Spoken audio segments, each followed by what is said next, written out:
Autoimmune disease affects an estimated 50 million Americans. That is, more people than are living with cancer, heart disease, and many other major health conditions combined.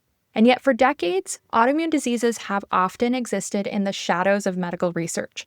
Patients have faced long diagnostic delays, limited treatment options, and too often the feeling that their condition wasn't fully understood. But that landscape is beginning to change. In recent years, we've seen growing recognition that autoimmune diseases represent a major public health challenge. New research initiatives are emerging.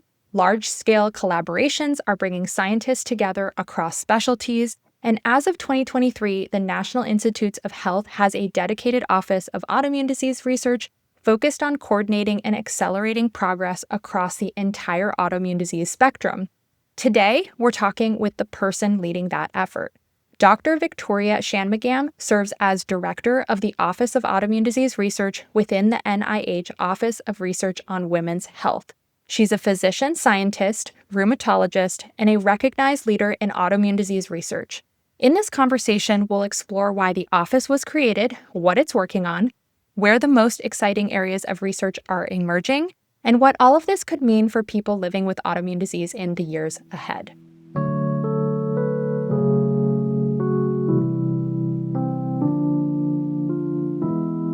Welcome back to the Autoimmune Wellness Podcast. I'm your host, Mickey Trescott, and today I'm honored to be joined by Dr. Victoria Shanmugam, Director of the Office of Autoimmune Disease Research at the National Institutes of Health. Dr. Shanmugam is a physician scientist, rheumatologist, and a leader in autoimmune disease research. She earned her degree in physiology from Oxford University and her medical degree from Imperial College School of Medicine in London, graduating with honors in medicine.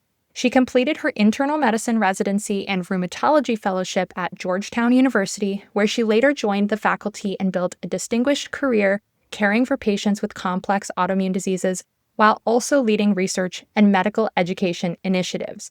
Throughout her career, Dr. Shanmugam has been deeply involved in advancing our understanding of autoimmune and rheumatic diseases. Prior to joining the NIH, she served in a number of leadership roles in academic medicine and is widely recognized for her work in systemic sclerosis, vasculitis, and other autoimmune conditions, as well as for her commitment to improving patient care and accelerating research. Today, she leads the Office of Autoimmune Disease Research, which was established to strengthen coordination across the NIH and help advance research efforts spanning the many different autoimmune diseases that affect millions of people. I'm so excited to learn more about the work happening behind the scenes, the opportunities that lie ahead, and how patients can better understand the evolving landscape of autoimmune disease research. Before we begin, a quick reminder that this podcast is intended for educational and informational purposes only and is not a substitute for medical advice, diagnosis, or treatment. Always consult your healthcare team regarding any medical questions or decisions. And with that introduction, let's welcome Dr. Victoria Shanmugam to the podcast. Oh, thank you, Mickey. That's such a great introduction, and I am really delighted to join you on the show today. Awesome. Well, let's just jump right in. Can you share a bit about your role and what the Office of Autoimmune Disease Research is and why it was created in the first place? Absolutely. So I am the director of the Office of Autoimmune Disease Research, also fondly known as OADR, at the NIH. The office, as you mentioned, is quite young.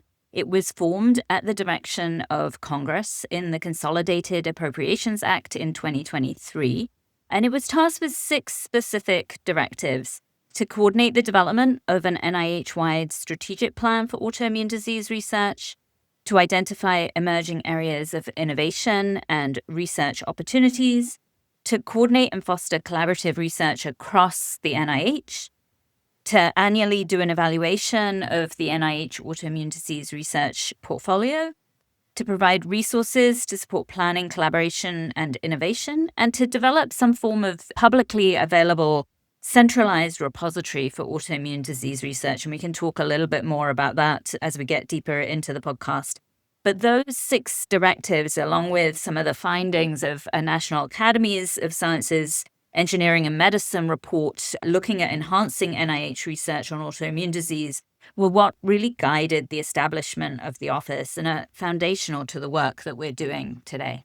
Awesome. Well, thank you for that. And I'm sure everybody's really interested to know kind of where this work came from.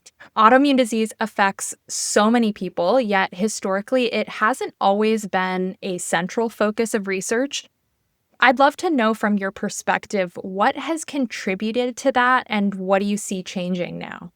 Yeah, so there are, as you mentioned in the intro, about 50 million Americans estimated to be living with autoimmune disease, and the rates are increasing. We don't exactly know why, but we also are struggling to know the exact prevalence of many autoimmune diseases because we don't have good comprehensive longitudinal data sets.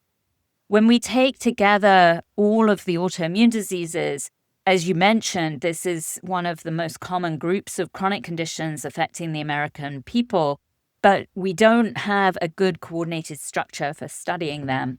These diseases are quite often systemic, and when we look at the body as a whole, we recognize that autoimmune disease research really intersects with every organ and system in the body, and therefore intersects with the mission of every single institute and center at the NIH. So a coordinated approach is really essential. I'm excited to tell your listeners that in July of 2025, we published the first ever NIH-wide strategic plan for autoimmune disease research. And that's really giving us a guiding framework and a roadmap for how to approach the scientific priorities over the next 5 years. We identify in that plan some specific priorities, objectives, and cross-cutting themes that the NIH thinks are important to focus on. And within those priorities, there is an objective to expand autoimmune disease research focused on the many autoimmune diseases that co-occur with each other, as well as the comorbid conditions that co-occur alongside autoimmune diseases, such as endometriosis, fibromyalgia, often with other autoimmune diseases.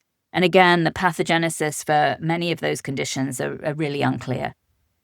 Wonderful. Yeah. As somebody who is a representative of the 3 Autoimmune Diseases Club, I'm really excited to hear about that. And I know a lot of our listeners are very curious about those conditions that seem to tag along with autoimmune conditions, even though they may not be autoimmune themselves. So thank you so much for sharing that. What are the main goals of the Office of Autoimmune Disease Research, and how is that helping to coordinate efforts across the NIH? Well, the mission of the Office of Autoimmune Disease Research is to support high-priority autoimmune disease research, identify emerging areas of innovation, and really foster collaboration across the NIH institutes and centers, or ICs or ICOs, institute centers and offices. As I mentioned, autoimmune disease research really intersects with the work of every single institute and center at NIH. But that means that the research is touched by all the ICs, but really led by none. Because it isn't kind of owned by any single IC. The actual largest funder of autoimmune disease research is the National Institute of Diabetes, Digestive and Kidney Diseases, so NIDDK, in part due to the very large type 1 diabetes appropriation, which really had transformative impact on the management of people living with and at risk for type 1 diabetes. And what that tells us and has shown us is that with investment, we can really shift the paradigm in understanding not only diagnosis and treatment, but also potentially even get to prevention for these diseases, and has been able to get there in type 1 diabetes, and tells us it's probably possible in many of these other autoimmune diseases too. Wow. As I mentioned, we do all of our work in partnership with the ICs, and the roadmap for that work is the NIH-wide strategic plan for autoimmune disease research. If you pull it up online, and I think there's a link in your show notes, you'll see there's 5 main priorities. We want to accelerate scientific discovery and diagnosis, treatment, prevention, and cure. And we spent a lot of time thinking about that word cure, and was it really possible? And we decided we needed to include cure. To promote research focused on enhancing health for people living with and at risk for autoimmune disease, to support research to understand this full complexity of autoimmune diseases, and indeed the complexity across the lifespan as well, to build and maintain capacity for autoimmune disease research. And then the 5th objective is really a critical one, to build and strengthen our partnerships and interdisciplinary collaboration across the autoimmune disease community. I love that. That is all just such an important scope of work that you guys are collaborating on there, and probably pretty overwhelming when you consider all of the single diseases. And that's actually the next thing I really wanted to talk about is the challenge in autoimmune disease, really just how many different conditions fall under the umbrella of autoimmune disease. How does the office approach research across such this vast range of diseases? Yeah, it's a great question. The autoimmune diseases, as you say, are an incredibly varied group of conditions. They affect every part of the body. Many of them manifest at different points in the life course and some across the life course. There are more than 140 known autoimmune disease, and there may be more that we have not yet defined. And the symptoms obviously vary extensively based on organs involved and the different diseases involved. But because the immune system traffics into every organ, we know that autoimmune diseases can affect any system in the body, sometimes many systems simultaneously. And I think what that really calls out to us is that this is an amazing opportunity to really understand the immune system as that missing link. We are approaching things very broadly. When the office was formed, we convened a coordinating committee for autoimmune disease research. And that committee has really a brain trust of experts from every single institute and center at NIH. And they come together every month to discuss both what our strategy should be in terms of our approaches, and then also to think about not only what can we do today, but what can we do for the future. And I think one of the points that we really thought about quite deeply when we were putting together the strategic plan and as we start new strategic initiatives is not just what the scientists and patients can do today, but what will the patients of 2030 and 2050 wish we'd done today to ensure that autoimmune disease research can really push the boundaries of what's possible as we move to the future. We have a fairly modest budget in the Office of Autoimmune Disease Research, but we try to use it really wisely across and in collaboration with the institutes and centers to support a wide range of research, from fundamental immunologic research that looks at the mechanisms of autoimmunity and autoimmune disease. We have supported a number of projects investigating preclinical autoimmunity, studies that are focusing on treatments, both improving treatments and then also helping those treatments reach patients across America. And then we also support some infrastructure for autoimmune disease research, as well as some novel public-private partnerships to improve engagement for people living with autoimmune disease in the research continuum. One of the initiatives that I know you were engaged with, Mickey, in 2025 to 2026 was the NOURISH initiative. This was the Nutrition for Our Immune System Health Autoimmunity Challenge. The beauty of challenge mechanisms are that they have a slightly lower bar of entry in terms of complexity of submitting an application, which means we can make them quite open to our community. So this was a crowdsourced ideation challenge for our community to submit some ideas on how to better integrate diet and nutrition into autoimmune disease research. We were really excited to see the ideas that came in. And if you didn't catch the webinar live, I really encourage you to watch the winner's webinar. The link is still live on our nourishchallenge.org website. You can watch the video and see the winners talk a little bit about their ideas. But that was something where, we had a unique opportunity to really bring our community in to this kind of dynamic research paradigm and work together to come up with some ways to move this field forward. Yeah, I love that. And I love that it sounds like you guys are really looking for the common threads in really trying to help improve the lives of people with all of the scope of autoimmune disease instead of honing in on one or two that affect the most people. So I know the community is really appreciative of that. And I loved participating in that challenge and hearing about everybody that won. That was just such an inspiring group. So thank you for doing that. What are some of the most promising areas of autoimmune disease research right now that patients like me should be aware of? Oh, I'm so thrilled that you asked that question because I have so many good things to tell you. So OADR is small and fairly new, but I'm really pleased that we've been able to do some amazing things and support some incredible projects since we started. Back in 2023, one of the inaugural funding opportunities from OADR was a program called the Exact Plan Network, National Research Collaborative, focused on understanding how environmental exposures shape autoimmune disease risk, onset, and outcomes. And the goals of this network were to build a system-level view of how different factors across our lifespan, like chemicals, infections, diet, other exposures, interact with our cells and tissues and organs and place us at risk of multiple autoimmune diseases. There were a number of exploratory and developmental projects supported through this initiative, and they were really designed to help research institutions lay the groundwork for studying this over the longer term, building partnerships, strengthening infrastructure, and trying to develop the scientific capabilities needed to contribute to a kind of larger research mission in this area. That network is still working together, helping to move beyond studying one autoimmune disease at a time and really integrating understanding of how different environmental factors at different points in our life might trigger and shape disease across the many different autoimmune diseases and across our lifespans. Another really exciting award that we have been co-funding in conjunction with the National Institute of Allergy and Infectious Diseases, or NIAID, is the Autoimmune Centers of Excellence, or ACE program. And the ACE network is a long-standing program of NIAID, but through funding from our office, we were able to bring an additional center online within that group. And that center focuses on autoimmune endocrinopathies, so type 1 diabetes, autoimmune thyroid disease, and a number of other endocrine autoimmune diseases.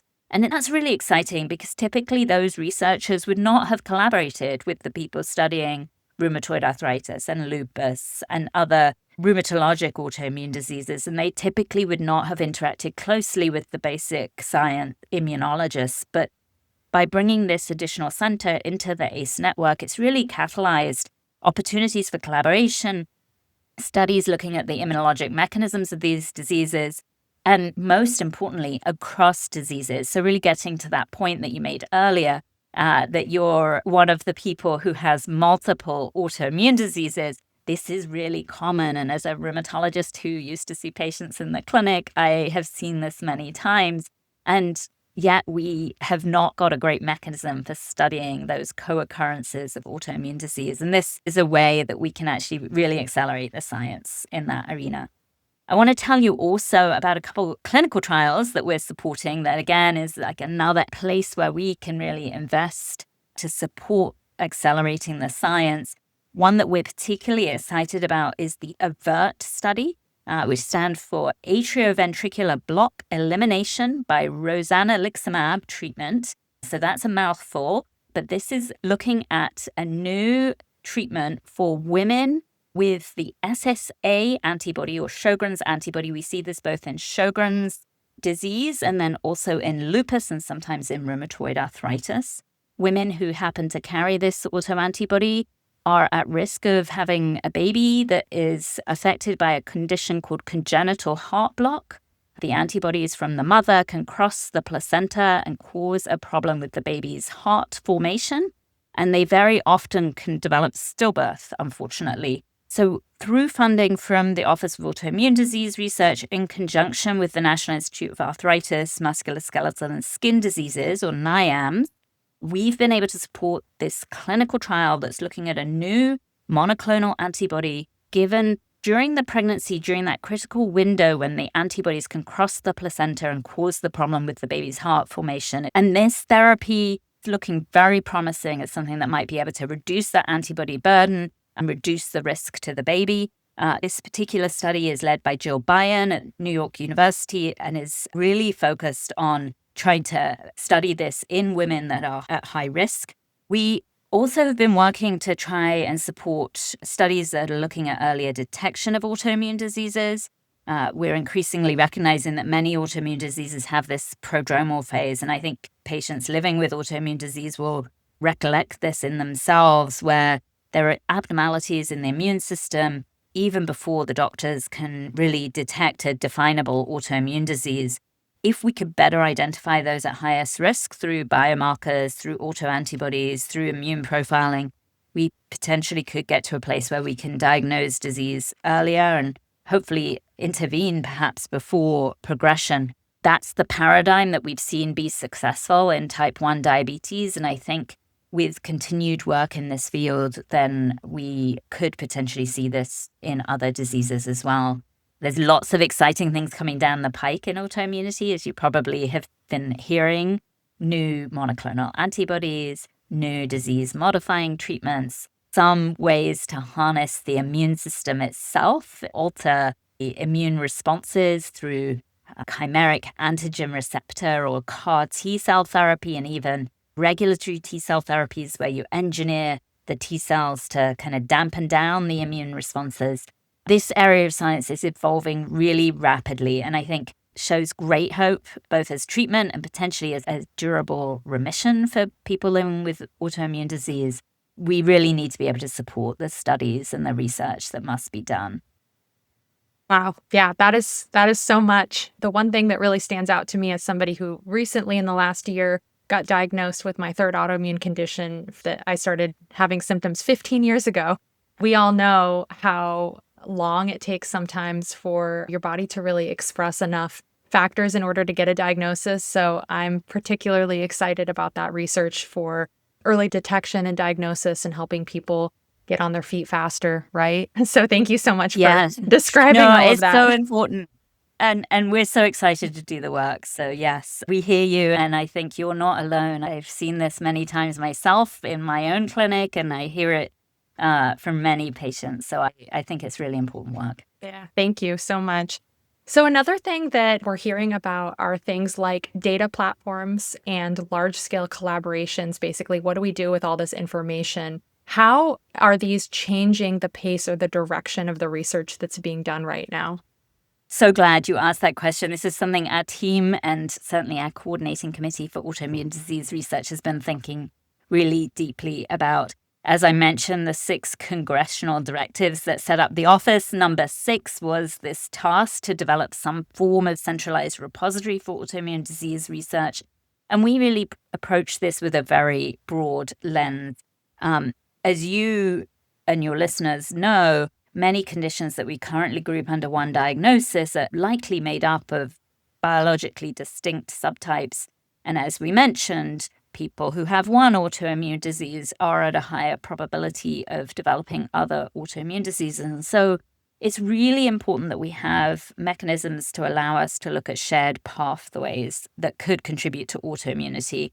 We're at this really pivotal time. There have been these amazing advances in genomics, proteomics, and other molecular tools that are helping us define subgroups of disease more precisely.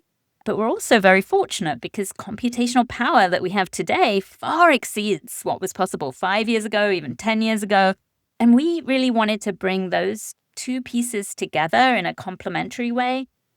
So through funding from the Office of Autoimmune Disease Research, we have been collaborating with the National Library of Medicine, or NLM, to establish a federated digital data ecosystem. Right now, that's stood up within the walls of the NIH, within the National Library of Medicine, and we've called it the Autoimmune Disease Analysis Platform Testing Space. That stands for ADAPTS. We picked that name because the immune system adapts, and we were looking for something that could adapt and grow with the science over time. And we know that as we learn more, we're going to need to use this ecosystem and this computational platform to do different things. And we thought that was a good kind of metaphor for where we were heading. The purpose of this platform is to allow researchers to analyze distributed data sets for studying autoimmune disease research. So what we're wanting to do is help researchers collaborate on these complex analyses that they could not do with a single data set or they could not do alone. We're doing this right now within the walls of the NIH simply because we have a structure that allows us to do this and kind of put it through its paces, test it out, so that we can learn where do we need to invest a little more, what parts work easily, what parts are more complex, to sort of get a little bit of control to the system. But the beauty of this system is it supports governance and privacy protection by design. You don't move any data. So the federated model is that the computational power really goes to the data to do the analysis and run the algorithm, but the data stays in place and there is no kind of exposure of the data to any outside entities. We hope that with continued investment, that will be something that we can scale more widely so that we can have something that allows the entire autoimmune disease research community to come together. That will take time, and I think it's something that we will be kind of trying to develop over time. But right now, working with this group of intramural investigators to really put this through its paces and test whether or not this is going to be the right model to use for autoimmune disease research. That is really impressive, and I'm really excited to hear that you guys are using technology to its fullest potential to help solve some of these problems. So that's really exciting to hear about. So my next question is for somebody living with autoimmune disease today, how should they be thinking about progress in research? What does that actually look like from your perspective? Yeah. So research is rarely a straight line. And one of the things that really struck us as we were putting together the NIH-wide strategic plan for autoimmune disease research was that if we start with what matters to patients, then we're going to be answering important biologic questions. And the other thing that I really want to emphasize for everyone listening is that if we're partners in this, then every study, even negative studies, will add to the knowledge base that moves the whole field forward. People living with autoimmune disease should really know that their experience, their questions and involvement are actually vital to accelerating better treatments and ultimately prevention and cures. And this could not be done alone. And I think it's really important that we see this as a partnership, because together we can do a lot more than any of us could do alone. I love that so much. Calling us all in, right? I love it. It needs everyone. Yeah. So when we look ahead, what feels realistic to you for the next 5 to 10 years in terms of research and potential patient impacts? Because I know people are pretty used to things moving pretty slow, but you've told us about a lot of good things. What do you see coming? Yeah, there's a lot of potential. NIH is committed to advancing progress in autoimmune disease, and to achieve that mission, it takes multiple avenues. So we are continuing to support fundamental research to identify new therapeutic targets, but it's also essential to support translational research that turns those targets and new discoveries into clinical treatments that can ultimately improve the health of people living with these diseases.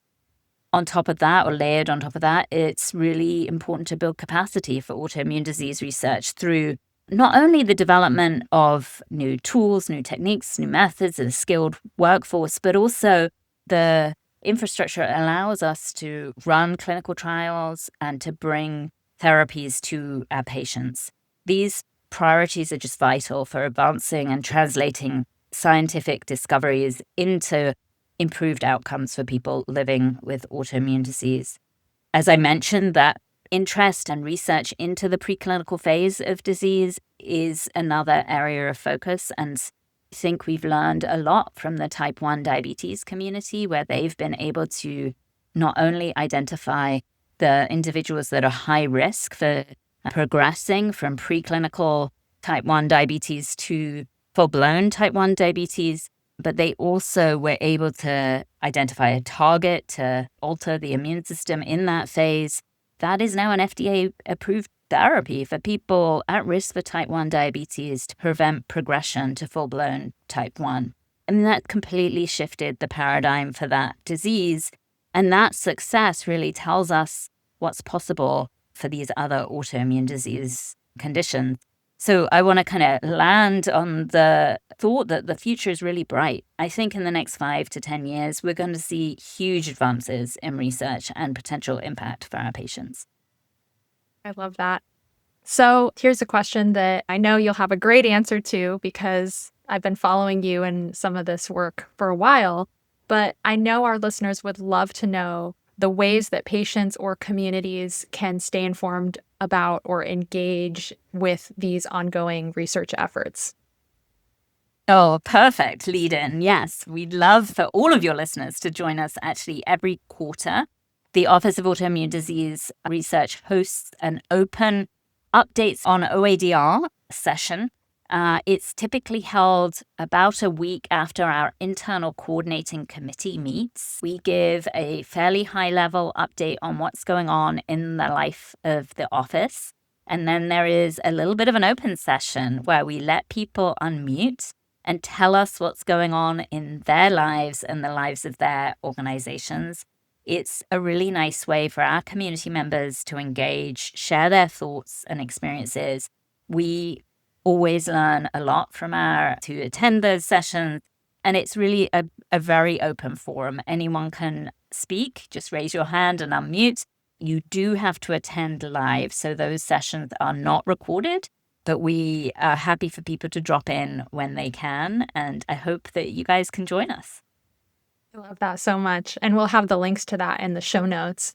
Lastly, Dr. Shanmugam, this has been such a great interview. Is there anything you'd like listeners to better understand about autoimmune disease research or where things are headed? Oh, I would just say your voice really matters. I think it's really important to continue talking about how important autoimmune disease research is.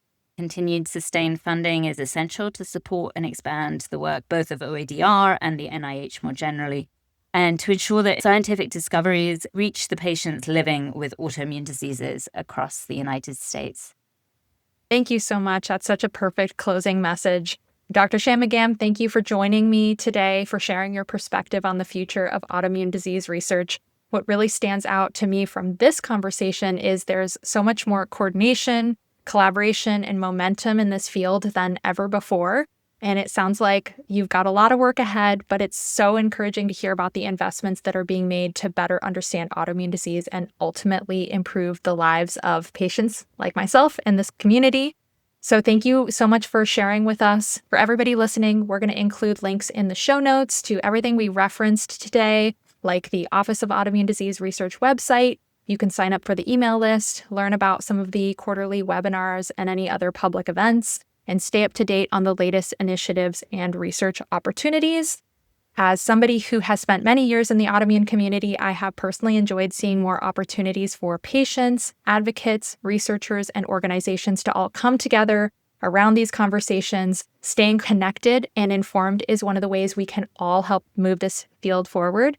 So thank you, everybody, for listening to the Autoimmune Wellness Podcast. If you enjoyed this episode, be sure to subscribe, leave a review, and share it with somebody who might benefit from the conversation. Until next time, take care.